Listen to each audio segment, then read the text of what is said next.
But look, we're getting off topic. Let's go back to the topic originally at hand. The reason why these comedians are doing it is because they're never bigger than the comedians they're on. Never. 1,000%. 1,000%. And you know what it is, Joe? And they're never good. You know what it is too, Joe?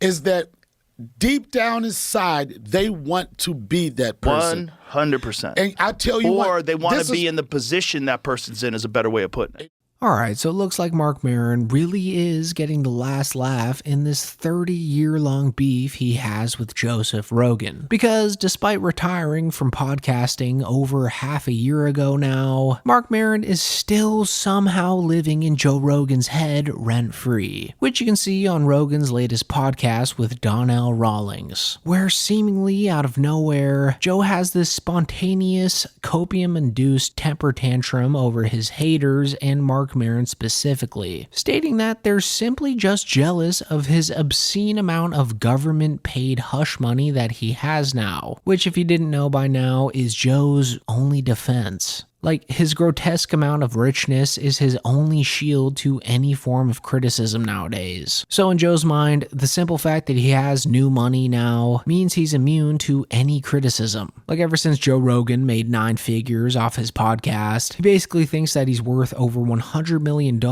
in everything else that he does now. Like, he really thinks that he's a $100 million comedian now, even though he's at the same level, if not lower, than someone like Brian Callen or Brendan Schaub. Caucasian and on Caucasian beef like that. But this is an example. And it was entertaining. This is an example. Marc Maron was doing really well at one point in time in his career, and now he's not. Right. So Marc Maron had the #1 podcast, and after a while, his podcast wasn't even in the top 200. It dropped off. Bill Burr, his career's took off. Right. He's doing arenas. He's killing it. Mark's not. And Marc finds reasons to criticize other people that are doing much better than him. And he focuses on that because he thinks he should be getting more than he deserves. But do you think that's going back to being a provocateur? He knows if he talked this shit, No. I think it's going back to being bitter and jealous and thinking about other people instead of thinking about himself and why people don't want to go see him anymore.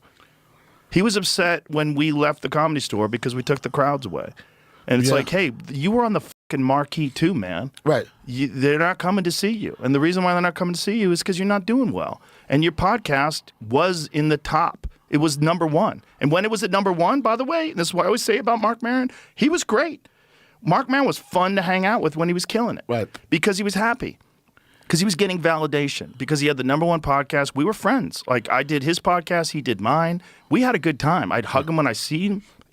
We had gone back and forth many times with having beef with each other. Do you think people... His problem, let me finish. His problem was when everybody else started doing really good and he started dropping off. Right. That's what happened. So it's actually been a long time since Joe Rogan and Marc Maron did each other's podcasts. Like, it's been nearly 15 years since they spoke with each other and addressed their beefs. So since then, Joe's truly turned sour. And to be frank, nowadays, Joe Rogan's been completely bought out. Like, he's an absolute lizard now that's mostly lazy with who he has on his podcast every week. He's happily paid by the largest Republican figures in politics and would rather talk shit about a retired comedian than someone that is in the Epstein files and is actively denying it, like allegedly Donald Trump, Elon Musk, Barry Weiss, Peter Attia, RFK Jr., RFK Jr.'s wife, and so on. Like, there's a huge list of people Joe should be shitting on right now, but instead, he chooses Marc Maron seemingly out of nowhere.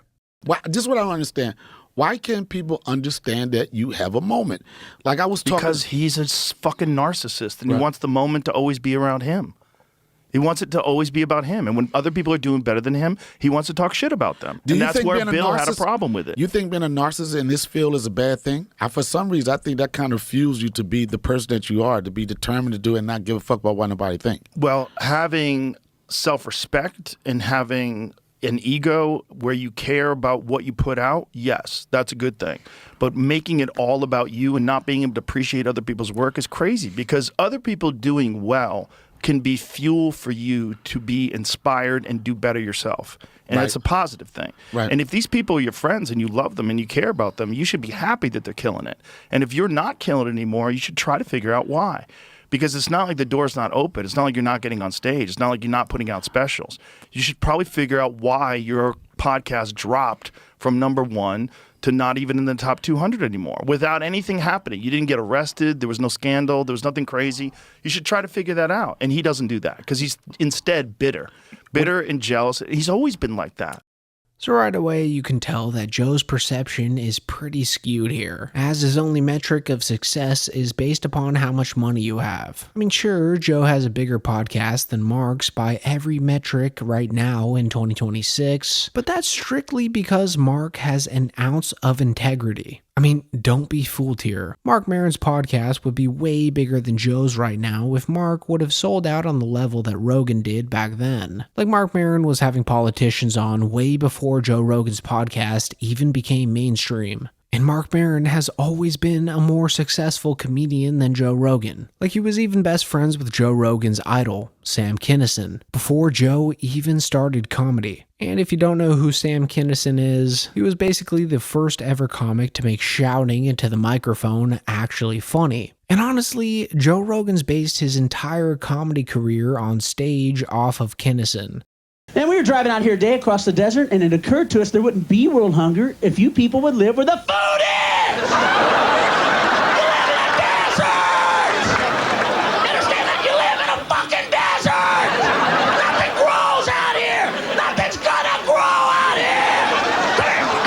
here! You see this? Huh? If there was a movie about a killer, he was way crazier if he wore a dress. Psycho! He dresses like his mom, stabs ladies in the shower. Silence of the Lambs! It puts the lotion in the basket!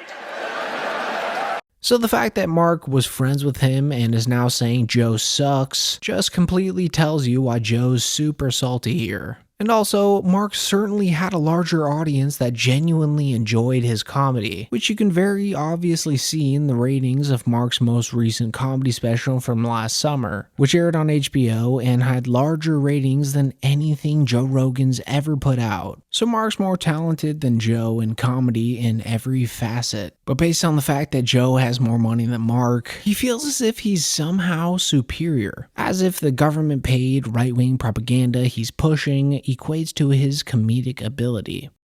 I didn't There's know that that story part. about Jon Stewart.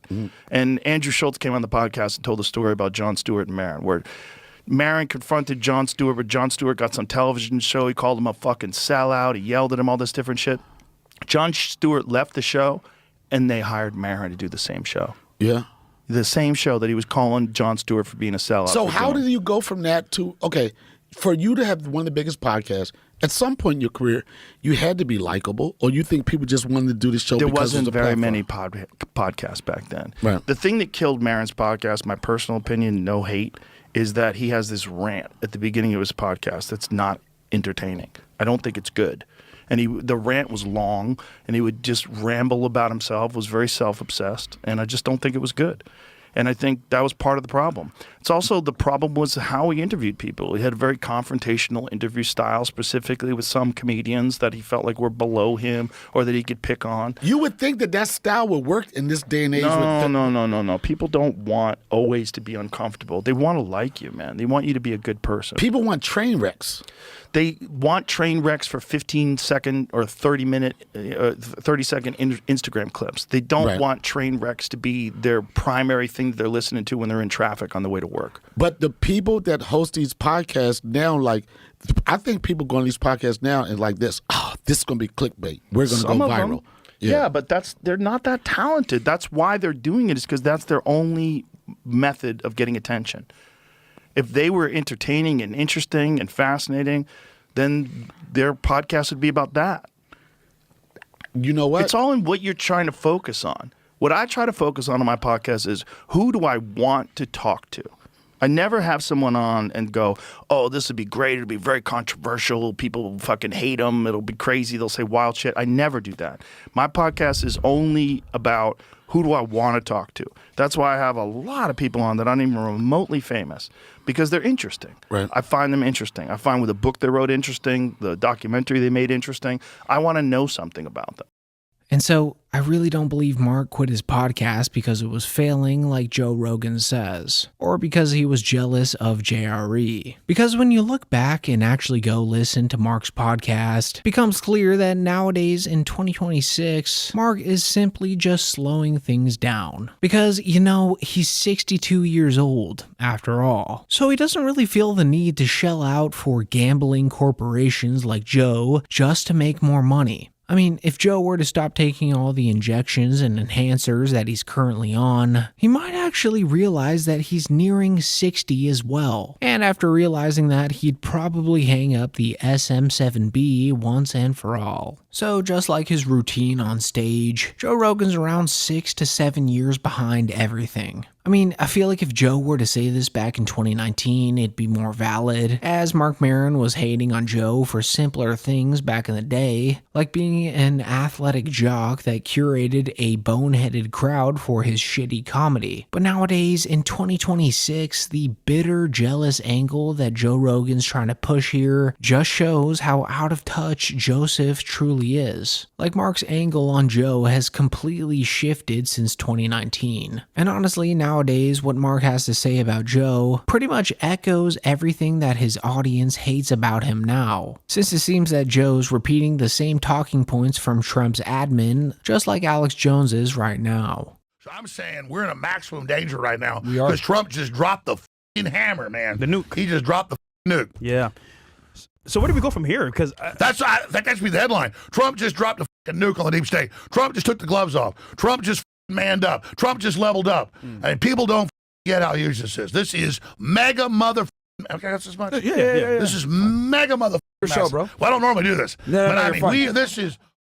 So once you pair that MAGA slop with Joe's belief that he's the voice of reason in comedy, it truly just makes him seem super douchey. But anyways, Joe goes on to personally criticize Maron's audio-only podcast and why he thinks it didn't do well, which is all just major cope. Like, if Maron actually wanted to go viral, he'd do a video podcast with a bunch of shill ad reads like Rogan. I have things to do, man. I have a family, I have friends, I have loved ones, I have interests, I have hobbies. I have comedy and podcasts and the UFC and all these different things that I like to do, and I think about those things. I don't think about negative, stupid things with people that have bitter, angry minds that are concentrating on other people's success and trying to tear them down all the time. Because they're trying to tear them down all the time because they compare themselves to them and they don't like how they stack up. They don't like the fact that person's doing better. They don't like the fact that person's more successful. So they try to take things either out of context, or they try to misrepresent who that person is. They try to change public perception of that person to try to drag that person down. And it's transparent. The reason why it doesn't work is because people inherently know what you're trying to do. It might get people, oh, there's beef. Oh, there's beef. Those are simple-minded people that you're always going to attract. But you're not going to change people's opinions of things. Right. It's a trick. It's a trap that you're playing on yourself. It's a waste of your precious resources. You only have so much time in the day. My time I spend on things that I think are interesting or beneficial or things that excite my curiosity. And I think that is the way I like to live my life. Now, if you like to live your life constantly engaged in beefs and being filled with anxiety and stress and you want to do that, okay. But those are bitter fucking people. So guys, if you didn't know by now, Joe Rogan is a professional idiot. And the fact that some people look to him for how to conduct themselves in their lives is extremely concerning. Because despite how much this guy wants to come across as an intellectual, he straight up just spews whatever random shit pops up in his head at that very moment in time. Like, he constantly repeats the same 5 talking points every day because it's his job. And he's forced to talk to psychotic grifters every day like Donnell Rawlings. So when this topic comes up, he's just going through the motions here. I mean, he doesn't even realize that he's talking shit about other people while saying that his podcast isn't all about the drama and revolves around people he finds interesting. That's how much of a soulless lizard Joe's become. Like, he's feeding everybody recycled slop at this point. And nowadays, honestly, every type of criticism he gets, he just piles it on to Marc Maron, who hasn't even mentioned him in nearly 2 months and is a 62-year-old retired comedian at this point.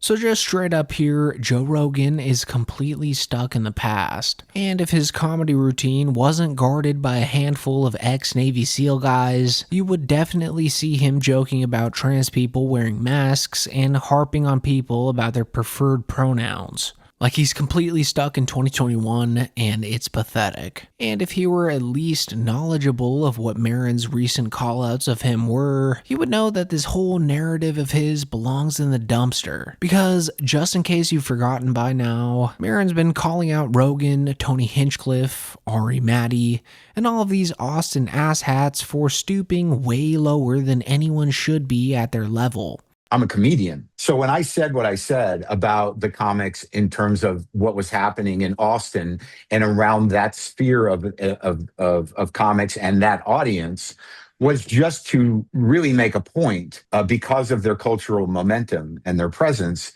that they don't get to dictate, what comedy is, because they've created this audience of what was primarily not comedy fans and created this new breed of, pseudo-radicalized comedy fans around anti-woke comedy. And there was just this thing that was happening where they were getting or assuming the last word about what comedy was. And it was fairly unnuanced and very hackneyed in terms of its repetition of 2 or 3 ideas that were primarily right-wing talking points. So yeah, Joe's forever lost in his own echo chamber at this point. And rightfully so. I mean, the grandpa is almost 60 years old at this point. So right now, he's forever a hack. It's just based on this little temper tantrum that he had here. He'll likely never release another special again. Instead, he's just going to perform at his little echo chamber at the comedy mothership until he experiences combustion. But with that being said, that is it for the video. Thank you guys so much for watching.